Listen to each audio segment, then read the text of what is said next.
마치기네. 정장을 입고 와야지.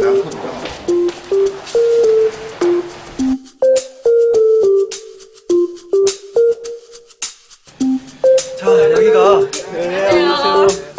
여기가 편의점 같지만 여러 가지 기능들이 다 부각되어 있는 아주 종합 촬영소.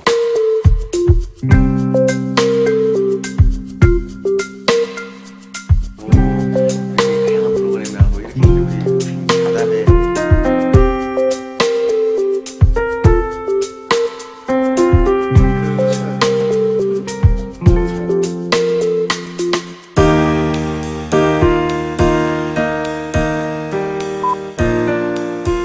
이틀 전에 굉장히 놀랐거든요.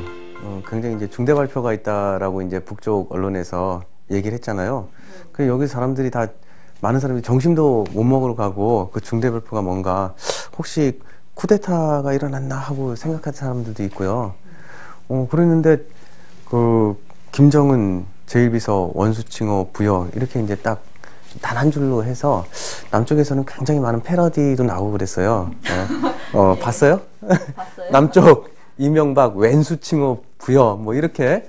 만약에 북쪽에 계셨을 때 봤다면 어떤 기분이셨을 것 같으세요? 김정은에 대해서 김성 향수라는 게 있잖아요. 그래서 김성 향수를 이제 겸명하게 이제 북한 정부가 지금 이용을 한 건데, 그래서 김성 향수를 지금 사람들이 지금은 좀 빠져 있을 때가 아닌가. 좀 더 이제 지켜보면 아, 이것이 거짓이었구나. 이것이 진짜 뭐 철학자 플라톤이 말한 것처럼 덩굴 속에 미치는 그냥 하나의 그림자였었구나. 이제 그런 걸 느낄 때가 오지 않을까. 이제 좀 지켜봐야 되겠지만. 그럼 두 분은 몇 년도에 어떤 계기로 해가지고 이렇게 남쪽으로 오시게 된 거죠? 네. 최정인 씨 한번. 저 같은 경우는 그쪽에서 이제 대학교를 지금 다니다가 이제 남한에서 온 영화나 드라마 그리고 여러 가지 도서들 읽어보니까 다른 거예요. 아, 진짜 우물 안에 개구리라는 속담 나한테 적용되는 거구나. 내가 정말 우물 안에 개구리구나. 그런데 그 이제 직접적인 동기는 영화를 보다가 이제 그 정보 당국에게 이제 들킨 거예요. 그래서 이제 노동단련대 가서 6개월 가서 이제 하다가 아무래도 안 되겠다. 한국을 가던 아니면 중국을 가던 어쨌든 북한만 아니면 된다. 네, 그렇게 생각을 했어요. 그게 몇 년도예요? 그게 2007년이었었죠. 그 영화는 무슨 영화를 보셨어요? 뭐 여러 영화 봤었던 것 같아요. 뭐 가장 뭐 실감 있게 본 거는 물론 상업 영화이긴 했지만 뭐 이제 뭐 실이라는 영화도 있었고, 그리고 뭐 태국 귀신 알리며라는 영화도 본 적 있고, 그리고 뭐 이제 드라마는 뭐 가을동화나 뭐 유명했잖아요. 가을동화 같은 영화도 유명했고, 천국의 계단 같은 것도 유명했고, 책들도 뭐 여러 가지 철학 개론들 그런 것들 본 것 같아요. 굉장히 고상한 걸 많이 보셨는데 사실은 유포되는 동영상 중에서 야한 뭐 남쪽에서 야동이라는 것도 있는데 그게 저희 때까지는 그게 그렇게 크게 2007년까지는 아니면 제 손에 들어오지 않았었는지 모르겠는데 그렇게 본 적은 없어요.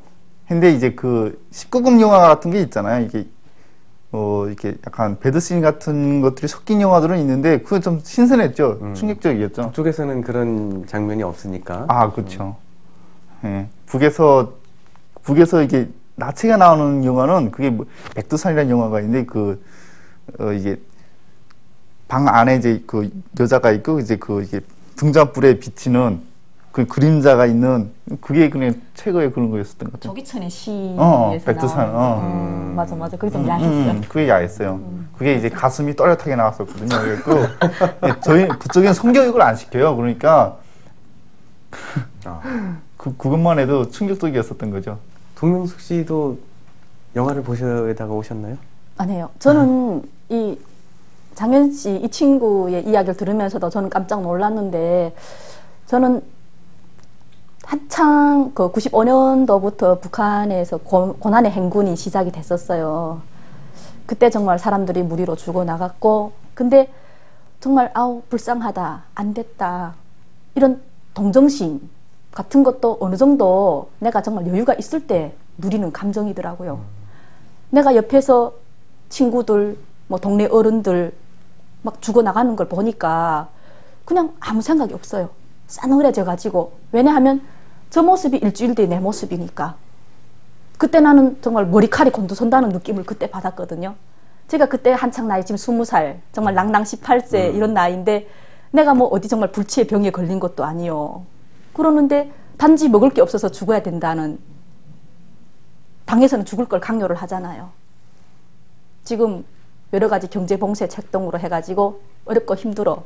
하지만 출근은 해. 나와서 순직을 해라. 정말 당에 충성하고 했던 사람들은 그때 다 죽었습니다. 북한에서 토끼들은 그때 다 죽었다. 예. 여우만 남은 건가요? 예, 그런 식으로 많이 아시네요. 식량이만 남았어요. 그렇죠. 여우와 예. 식량이만 남은 거죠. 그때 그걸 하면서 내가 느낀 게, 야, 이거 아니다. 그래가지고 그때 막 내렸던 게 지금도 14년 되는데 너무 또렷하게 기억이 남아있거든요. 그래서 지금 제가 느낀 거는, 아, 그때 이미 난 북한에서 삶은 이미 끝났구나. 도망강을 넘어옴과 동시에 새로운 나의 삶이, 인생이 시작이 된 거예요. 그 우리 사회의 탈북자들이 그런데 왜 그렇게 북한에 대해서 스테레오타입화된, 굉장히 이제 보수 진영의 얘기를 앵무새처럼 되풀이하는 그런 주장만을 계속하고 있는 것 같은데, 그 이유가 어떻다고 생각하세요? 북에서 이제 탈북을 하게 된 동기가 거의 이제 배고파서 오게 된 분들도 있고, 정치적인 그런 압력이나 이제 인권의 탄압에 의해서 오게 된 분들이 많거든요. 그냥 한마디로 말해서 이제 북한이 싫어서 북한의 그런 돈을 살 수 없어서 지금 오게 된 거죠. 그래서 한국에 왔는데 북한에 대한 그런 막연한 증오 시민을 가지고 있었는데, 한국에 오니까 이제 뚜렷한 정보들이 이제 제기가 되는 거예요. 김정일은 뭐 어떻게 우리 뭐 30만씩 굶어 죽는데 이렇게 뭐 거기서 진탕망탕 잘 먹고 주직림 속에 빠져서 살았다더라. 그리고 뭐 여러 가지 이제 그런 북한 정부에 대한 이제 실상들을 들었을 거 아니에요. 그러니까 이제 그 증오심이 이제 더 높아졌겠죠. 높아져서, 그리고 이제 또 보수 언론 쪽에서는 또 이제 미디어에 비춰지는 것들을 보면 이제 북한 정부에 대해서 이제 부정적인 그런 것들이 많이 나오니까, 이게 이제 탈북자들이 이제 진짜 북한에 이런 말이 있거든요. 이게 철천지 원수란 말이 있어요. 그건 미국 사람들을 이제 뜻하는 말인데, 이제 그게 그 예봉이 이제 북한 정부에게 돌려지는 거죠. 이런 북한 정부, 얘네는 진짜 철천지 원수다. 얘네랑 같이 하늘을 이거 살 수 없겠다. 얘네들을 빨리 붕괴를 시켜가지고 통일을 시켜야 되겠다. 뭐 이런 좀 구구적인 생각을 가지고 있었겠죠. 동명숙 씨는 어떠세요? 왜 획일적인 목소리를 저렇게 내고 있다라고? 대한민국 국민들은 대다수의 탈북자들이 다 저렇구나라고 오해를 많이 하시더라고요. 근데 그 사람들 몇몇이 절대 탈북자들의 모습이 아닙니다. 상당수의 탈북자들은 오히려 적응하느라고 한 푼이라도 더 버느라고 정신이 없는 게 그렇고요. 그리고 제가 거기에 대해서 제가 솔직히 많이 생각을 해봤어요. 지금까지 북한 이탈 주민 정착 지원에 관련된 단체가 국내에 68개가 존재를 합니다. 맞네요. 전 솔직히 그 단체들이 대체 뭘 하는지를 모르겠어요. 근데 참 재미있는 거는 우리처럼 북한에서 정말 먹고 살기 위해서 바닥을 정말 거기에서도 하층 생활을 했고, 그랬던 사람들은 대한민국에 와서도 역시 하층 생활을 합니다. 여기서도 3D 업종을 전전하면서 정말 시간당 4,000원, 5,000원. 제가 10년 전 일할 때는 시간당 2,700원을 받았어요. 한 달 13시간, 14시간 죽어라고 일을 했지만 80만 원을 받았습니다. 그렇게 해야 되는 게 상당수 대다수의 탈북자들의 처지고요. 문제는 북한에서 내가 잘 나갔네, 뭐 중앙당에서 뭐 했네, 김일성 대학을 나왔네, 어쩌고저쩌고 뭐 통정부에서 뭐 했네, 이런 사람들이 여기 와서도 각광을 받는 겁니다. 뭐 막말로 무슨 북한 정권을 기틀을 튼튼하게 다지는데 모든 열과 성을 다 했던 사람들이 여러 가지 변수에 의해 가지고 이쪽으로 남한으로 왔잖아요. 여기 와가지고도 자기들이 그 과거의 경력을 인정을 받아가지고 여기서도 그 사람들요, 우리처럼 지저분하게 어디 정말 써주세요 뭐 교차로 들고 다니지 않습니다. 중앙기관에서 알아서 다 척척척척 연구소를 안배를 해요. 이게 도대체 뭐야? 이쪽 남쪽 사회에 요구라는 게 분명히 존재를 하는 거죠. 안보 강연을 할 때도 어떤 조건이 있어야 된다라는 건데, 그 조건 중에 하나는 굉장히 보수적인 목소리를 내주어야 된다라는 그렇죠. 것들이 그래야 설 자리가 있는 거예요. 굉장히 중요한 요인인 것 같아요. 그렇기 때문에 이쪽에서 그 많은 탈북자들이 안보 강연 자리 하나라도 찾기 위해서 남쪽의 보수단체의 목소리에 따라가는 이런 측면도 상당히 크지 않나, 예, 저는 이제 그렇게 생각을 하는데, 그런 것들이 충돌한 지점, 그렇게 이제 남쪽 사회가 그러니까 그 자금력이 많은 보수단체들이 탈북자한테 요구하는 것들을 탈북자들이 이제 생존을 위해서 수용하고, 그러면서 이제 탈북자의 목소리가 굉장히 획일화되고 어떤 이제 고정적 이미지가 되죠. 그런 것들이 이제 충돌했던 지점이 바로 얼마 전에 임수경 의원 사건이라고 해야 되나요? 해프닝이라고 해야 되나요? 예, 그것이죠. 백요셉 씨라는 탈북 청년하고 상당히 이제 말다툼이 상당히 있었죠. 그것을 보면서 임수경 의원이까지도 종북위원이다라고 이제 보수 언론들이 많이 얘기를 했는데, 그 사건에 대해서는 어떻게 보세요, 두 분? 제 이건 양비론적인 건데, 이게 그럴 수밖에 없어요. 왜냐면 이제 뭐 임수경 씨도 잘못했고 여셉 씨도 잘못했는데, 여셉 씨 잘못을 이제 먼저 이야기를 하자면, 이제 아프리카에 마사이족이라는 종족이 있어요. 근데 이 종족의 인사를 어떻게 하냐면 상대방의 얼굴에 침을 뱉거든요. 그게 마사이족 인사예요. 왜냐면 아프리카 사막에는 물이 귀하기 때문에 상대방에게 수분을 공급해 주는 게 그게 경이라고 하더라고요. 근데 그 마사이족 사람이 한국에 와서 그런 인사를 했으면 한국 사람들이 기분이 과연 좋을까요? 여셉 씨가 이제 그런 인사를 한 거죠. 마사이적 인사를 한 거죠. 북한식 개그라고. 북한에는 물론 그런 개그를 써요. 이제 친구들끼리 이야기를 하다가 친구들이 좀 나한테 좀 이렇게 안 좋은 소리를 하면 너 총살당할래? 뭐 그런 소리를 하거든요. 근데 이제 북한식 개그를 진짜 이거 한국에 들고 가서 지금 임수경 씨한테 썼는데, 그게 과연 그 친구가 이제 2008년에 왔는데 거의 4년 5년이 됐거든요.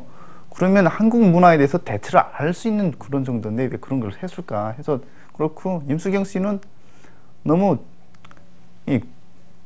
그분이 좀 진보적이라고 하지만 너무 과잉 권위주의에 대한 그런 생각을 가지고 있는 것 같아요. 그래서 저는 너무 싫었거든요. 아니 물론 국회의원한테 개기는 거, 그게 과연 그렇게 개기는 것이었을까요? 하나의 농담이었었는데 그걸 이해하지 못하고 그렇게 폭언을 퍼붓는 것 자체가 그렇고. 최장현 씨는 백요셉 씨의 잘못도 상당 부분 있었다라는 부분을 지적해 주셨네요. 동명숙 씨는 어떠세요? 제가 그 사건이 터지고 나서, 그러니까 탈북 대학생들, 뭐 외대, 뭐 동국대, 무슨 서강대 이렇게 다 있지 않습니까? 그래, 외대에 있는 친구한테 알아봤어요. 그러니까 요셉이 하고는 사실 얼굴도 몇 번 봤고 알기는 알아요. 그러니까 외대 동아리 회장도 했었고 그 친구가 했는데, 얘기를 하는 게 좀 이 친구가 조금 좀 극단적인 면이 있다. 그러니까 이렇게 좀 두루두루 어울려서 이렇게 살아가야 되는데, 사람이 내가 말하는 게 모든 것이 진실이 아니지 않습니까?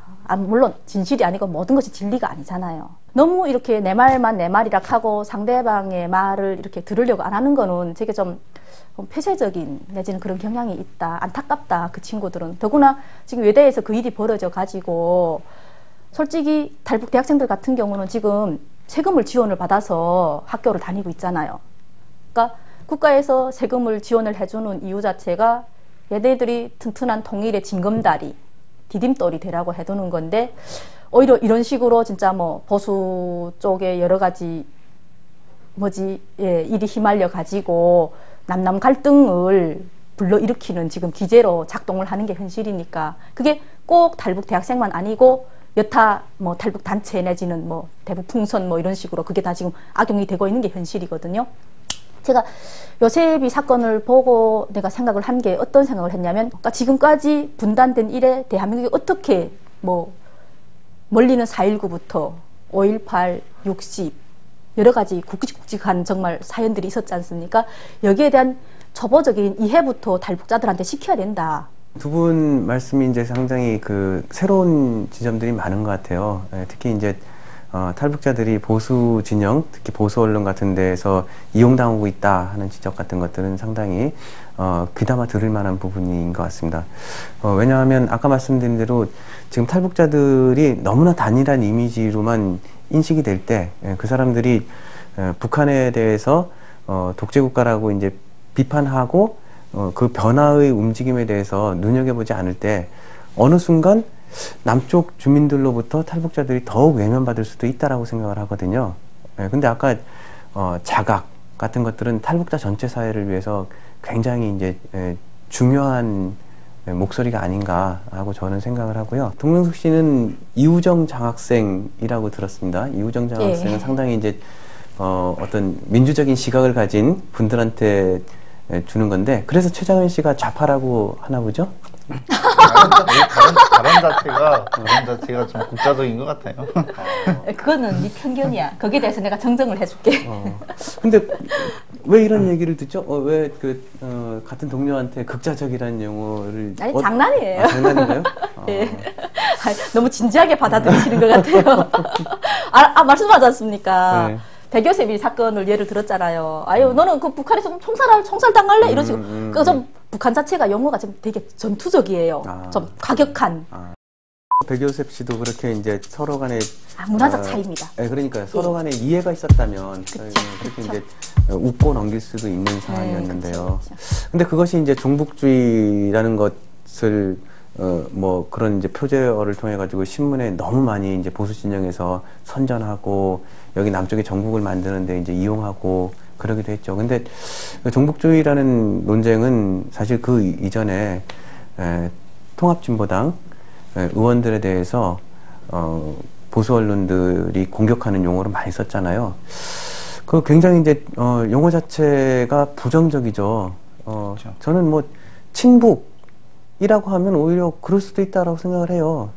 북과 친하게 어떤 한반도의 발전 방안을 찾자라는 것들은 그건 하나의 이제 길일 수 있다라고 생각을 하거든요. 근데 종북이라는 용어는 그냥 북을 따르는 거잖아요. 자기 머리가 없는 거잖아요. 그거 굉장히 모멸적이고 좋지 않은 이미지를 주는 용어라고 생각을 하는데, 어디 북에 있었을 때는 그런 용어를 들어보신 적이 있나요? 용어를 들으셨던 적은? 그런 용어를 든 적은 없는데요. 이제 그런 용어가 비슷한 게 괴뢰라는 용어랑 비슷한 것 같아요. 우리는 이제 남도 선보고 이제 괴뢰라고 했었고, 북도 이제 남도 이제 북괴라고 했었잖아요.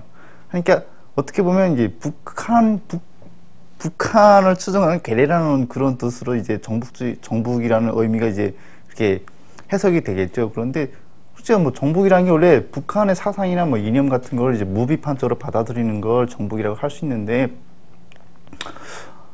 하나의 방식이거든요. 사실은 이게 뭐 북한 이제 대북 정책이라는 게 이제 어떻게 할 것인가, 그에 대한 하나의 방식인데, 이거를 북한에 대한 충성으로 지금 이상한 등식을 세워놓은 것 자체가 저는 지금 말이 안 된다고 생각을 하거든요.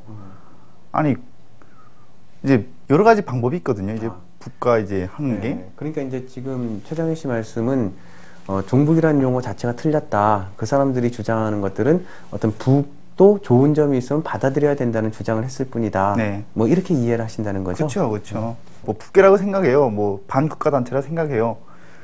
아무리 그렇다고 해도 이제 북한에서 이제 북한의 어떤 시책이나 뭐 이제 그런 것도 좋은 점 같은 것도 있거든요. 혹은 뭐 받아들이지는 않더라도 이해할 수 있는 그런 면도 있거든요. 그러면 그걸 해야지. 그걸 뭐 무조건 그 북한에 대해서 뭐 한다고 해갖고 뭐 국가보안법 그런 것처럼 고무산량제로 해갖고 그건 아니라고 봐요. 아니, 북한의 뭐 정치 체제를 이렇게 받아들이자는 게 아니고 이제 여러 가지 뭐 문화적 시책이나 뭐 이제 그런 것들도 있거든요. 그 한 가지 예를 든다면 어떤 거? 왕진 같은 거 있거든요. 예를 들면 여기서는 뭐 이제 119가 이렇게 돼서 이제 뭐 119가 이제 와서 실어 가야 되지만, 이제 북한은 그런 게 잘 안 돼 있으니까 이제 의사들이 누군가가 아프다고 하면 의사들이 와서 치료를 해주고 그래요. 그리고 혹은 119가 와서 날아가는 것보다 이제 의사가 와서 하는 게 또 빠를 수도 있거든요. 왜냐면 이제 그 환자가 이제 어디 옮기다가 이제 옮기는 도중에 이제 그렇게 될 수도 있으니까 환자는 그게 있는 게. 그래서 이제 그 왕진 체제 같은 것도 좋은 것 같고. 의사가 일일이 집을 찾아가는 제도네요. 그러니까 이제 누군가가 아프다고 이제 연락을 하면 이제 그 의료진이 와요. 의료진이 와서 이제 집에서 치료를 해갖고 이제 응급처치를 한 다음에 이제 병원을 후송하는 그런 제도도 있거든요. 뭐 이런 거 좋은 거 아니에요? 좀 뭐 그런 거 한다 해갖고, 야, 이 북한에서 그랬는데 너네 이 정북주의자 뭐 이렇게 매도하는 거, 그것도 좀 어리석다고 보고, 이제 자본주의가 발전한 것도 이제 어떻게 보면 이제 사회주의 뭐 좀 좋은 점들을 이제 받아들인 것, 공산주의 일원에서 어떤 좋은 점들을 좀 받아들여서 거기서 발전하는 것들도 있거든요. 자본주의가 독자적으로 발전한 게 아니고. 그렇다 해서 뭐 이제 북한이랑 뭐 이념 투쟁을 한다고 해서 뭐 북한의 어떤 것들 받아들인다고 해서 뭐 그렇고 그게 사실 이제 국민들이 이제 그 시책을 어떤 정책을 넣고 보고 우리한테 이럴 것 같아 하면 이제 그 판단해야 될 문제지 뭐 그런 거 가지고 아니라 봐요 저는.